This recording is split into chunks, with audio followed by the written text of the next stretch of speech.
আচ্ছা, আর কতদিন এক কড়াই তেল দিয়ে তৈরি করবেন পেঁয়াজ বেরেস্তা? আমার এই রেসিপিটি শিখে নেন। এক ফোঁটাও তেল লাগবে না, পেঁয়াজ বেরেস্তা হবে এইরকমই মুচমুচে। আর এইরকমই মুচমুচে থাকবে প্রায় 2 মাসের মতো। তেল ছাড়া পেঁয়াজ বেরেস্তা শুনতে একটু অদ্ভুত আর নতুন হলেও আমাদের স্বাস্থ্যের জন্য কিন্তু খুবই ভালো। সামনে তো রমজান মাস, আর রমজানে কিন্তু প্রায় অনেক খাবারেই পেঁয়াজের বেরেস্তাটা লাগে। এইভাবে একটু বেশি করে তেল ছাড়া পেঁয়াজ বেরেস্তা তৈরি করে সংরক্ষণ করে রাখতে পারেন মাস জুড়ে। আর রমজানের আগে যদি এইরকম কিছু কাজ গুছিয়ে রাখা যায় তাহলে কিন্তু আমাদের জন্যই অনেকটা সহজ হয়ে যায়। আসসালামু আলাইকুম everyone, welcome to Afsara's mini kitchen. আজকের এই পেঁয়াজ বেরেস্তাগুলো তৈরি করার জন্য আমি এখানে প্রায় 1 কেজির মতো পেঁয়াজ নিয়েছি। পেঁয়াজের খোসা ছাড়িয়ে খুব ভালোভাবে ধুয়ে পরিষ্কার করে নিয়ে এরপর পেঁয়াজগুলোকে একদম চিকন করে কুচি করে নিতে হবে। পেঁয়াজ বেরেস্তা তৈরি করার জন্য সব সময় চেষ্টা করবেন পেঁয়াজটাকে যতটা সম্ভব চিকন করে কুচি করার জন্য। এতে করে পেঁয়াজ বেরেস্তাগুলো দেখতে অনেক বেশি সুন্দর হয় আর অনেক বেশি ক্রিস্পি হয়। আমি যতটা সম্ভব পাতলা করে আমার এই পেঁয়াজগুলোকে কুচি করে নিয়েছি। এখন দেখতে পাচ্ছেন এই কুচিয়ে নেওয়া পেঁয়াজগুলোকে আমি হাতের সাহায্যে খুব ভালোভাবে মথে নিচ্ছি। এতে করে যেটা হবে, পেঁয়াজের যে লেয়ারগুলো এগুলো কিন্তু খুলে যাবে আর পেঁয়াজটা কিন্তু আর একটু চিকন হয়ে যাবে। পেঁয়াজের কুচিটাকে এইভাবে মথে নিলে যদি কোনো বড় মোটা টুকরো থাকে সেটাও কিন্তু চিকন হয়ে আসে। পেঁয়াজ কুচিগুলো একটু সফট হয়ে যায়, এতে করে আমাদের পেঁয়াজের বেরেস্তাটা খুব জলদি তৈরি হয়। এখন চুলায় একটা প্যান বসিয়ে দিয়েছি আর চুলার হিটটাকে একদম হাইতে রেখেছি শুরুতে। এরপর পাতলা একটা লেয়ার করে আমি পেঁয়াজ কুচিগুলো দিয়ে দিচ্ছি প্যানের মধ্যে। খুব একটা বেশি ভারী করে দিতে যাবেন না, এতে করে কিন্তু সময়টা অনেক বেশি লাগবে। আর প্রথমে কিন্তু চুলার হিটটাকে একদমই হাইতে রাখতে হবে, কারণ পেঁয়াজ থেকে যে পানিটা বের হবে সেটা যেন খুব জলদি শুকিয়ে যায়। শুরুতেই কিন্তু নাড়াচাড়া করব না, আমি কয়েক মিনিটের জন্য এইভাবেই রেখে দিব যেন নিচের দিকের পানিটা জলদি শুকিয়ে যায়। এবার আমি পেঁয়াজগুলোকে উল্টিয়ে দিব, চেষ্টা করব যে নিচের পেঁয়াজগুলো উপরে দেওয়ার জন্য আর উপরের পেঁয়াজগুলো নিচে দেওয়ার জন্য।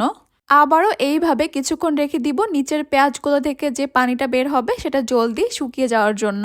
পেঁয়াজের পানিটা শুকিয়ে গেলে কিন্তু তেল ছাড়া পেঁয়াজের বেরেস্তা তৈরি করতে আর কোনো ঝামেলা হয় না। এখন কিন্তু অনেকটাই পেঁয়াজের পানি টেনে আসছে। আমি আবারও একটু সবগুলোকে উল্টে পাল্টে প্যানের চারপাশে পাতলা করে ছড়িয়ে দিব পেঁয়াজ কুচিগুলোকে।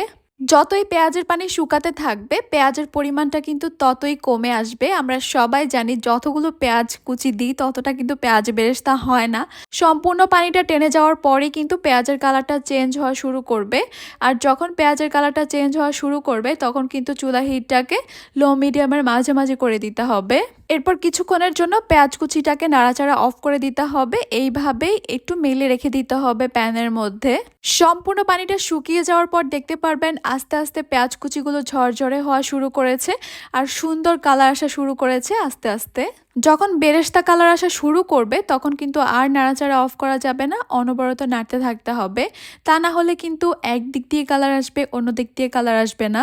যেহেতু এখানে কোনো রকমের কোনো তেল ব্যবহার করা হয়নি তাই সবগুলো পেঁয়াজের কালার কিন্তু একসঙ্গে আসবে না। আর সেটার জন্যই কিন্তু আমাদের এগুলোকে অনবরত নাড়তে থাকতে হবে। এক গামলা তেলের মধ্যেও আমরা পেঁয়াজ বেরেস্তাটা তৈরি করলে এইভাবেই কিন্তু অনবরত নাড়তে থাকতে হয় আর অনেকটা সময় লাগে কিন্তু পেঁয়াজ বেরেস্তার সুন্দর কালারটা আসার জন্য। তাই এটাকে ঝামেলা মনে করার কিছুই নেই। এখনই দেখতে পাচ্ছেন পেঁয়াজ বেরেস্তাগুলো কতটা ঝরঝরে হয়ে গেছে। কিছু পেঁয়াজ ছাড়া কিন্তু আর বাকি পেঁয়াজগুলোতে সুন্দর কালার চলে আসছে। আরও কয়েক মিনিট আমি এইভাবে অনবরত নেড়ে চেড়ে নিয়েছি আর এখন দেখতে পাচ্ছেন কিন্তু খুবই সুন্দর একটা কালার চলে আসছে পেঁয়াজ বেরেস্তার মধ্যে।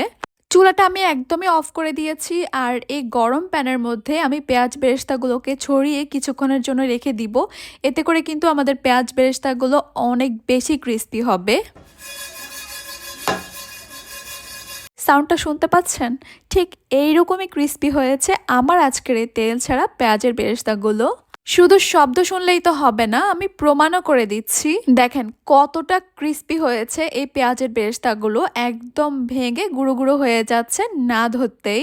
ডুবো তেলে ভাজা পেঁয়াজ বেরেস্তাগুলো দেখতে একটু সুন্দর হয় বেশি, আর তেল ছাড়া পেঁয়াজ বেরেস্তাটা অতটা সুন্দর হবে না দেখতে। এইটুকু ছাড় তো আপনাদেরকে দিতেই হবে। এই পেঁয়াজ বেরেস্তাগুলো তো আমি তেলে ভাজিনি, তাও কেন টিস্যু পেপারের উপরে রেখেছি। আপনারা হয়তো আমাকে কোশ্চেন করতে পারেন। আমি জানি এখন অনেকে এসে বলবে যে আপনি হয়তো এই পেঁয়াজ বেরেস্তাটা তেলের মধ্যে করেছেন বা এখানে কোনো রকমের তেলের ব্যবহার করেছেন, তাই আপনাদেরকে একটু দেখিয়ে দিচ্ছি। এই যে দেখেন, এখানে কিন্তু কোনো রকমের তেলের ব্যবহার হয়নি। এক ফোঁটাও তেল ছাড়াই কিন্তু আমি এই মুচমুচে ক্রিস্পি পেঁয়াজ বেরেস্তাগুলো তৈরি করেছি। এই যে দেখেন, আমার বাসায় আগে কিছু তেলে ভাজা পেঁয়াজ বেরেস্তা রয়েছে, এগুলো একটু দেখিয়ে দিচ্ছি। আপনারা যদি দুইটা পেঁয়াজ বেরেস্তা একসঙ্গে দেখেন তাহলে পার্থক্যটা বুঝতে পারবেন। ডুবো তেলে ভাজা পেঁয়াজ বেরেস্তাগুলো দেখতে একটু ভালো, তবে আনহেলদি। আর কোনো রকমের তেল ছাড়া পেঁয়াজ বেরেস্তাগুলো দেখতে একটু কম সুন্দর, বাট অনেক বেশি হেলদি। এবারে পেঁয়াজ বেরেস্তাগুলোকে সংরক্ষণ পদ্ধতিটা বলে দিচ্ছি। এই পেঁয়াজ বেরেস্তাগুলোকে আপনারা একটা এয়ারটাইট বক্স বা একটা কাঁচের জার অথবা একটা জিপলক ব্যাগে নিয়ে নর্মালি রেখে দিতে পারেন। প্রায় 2 মাসের মতো ভালো থাকবে। আর যদি এর চেয়েও বেশি সময় ধরে ভালো রাখতে চান, ফ্রিজের নর্মাল চেম্বারে রেখে দিবেন, প্রায় 2 মাসের মতো ভালো থাকবে। তার মানে আপনারা চাইলে কিন্তু একটু বেশি পরিমাণে তৈরি করে পুরো রমজান মাসের জন্য সংরক্ষণ করে রাখতে পারেন। আশা করছি আজকের এই টিপসগুলো আপনাদের খুবই কাজে আসবে, খুবই উপকারে আসবে। তাহলে আজকে এই পর্যন্তই। সবাই অনেক বেশি ভালো থাকবেন, সুস্থ থাকবেন। সবাই সবার জন্য দোয়া করবেন। আল্লাহ হাফেজ।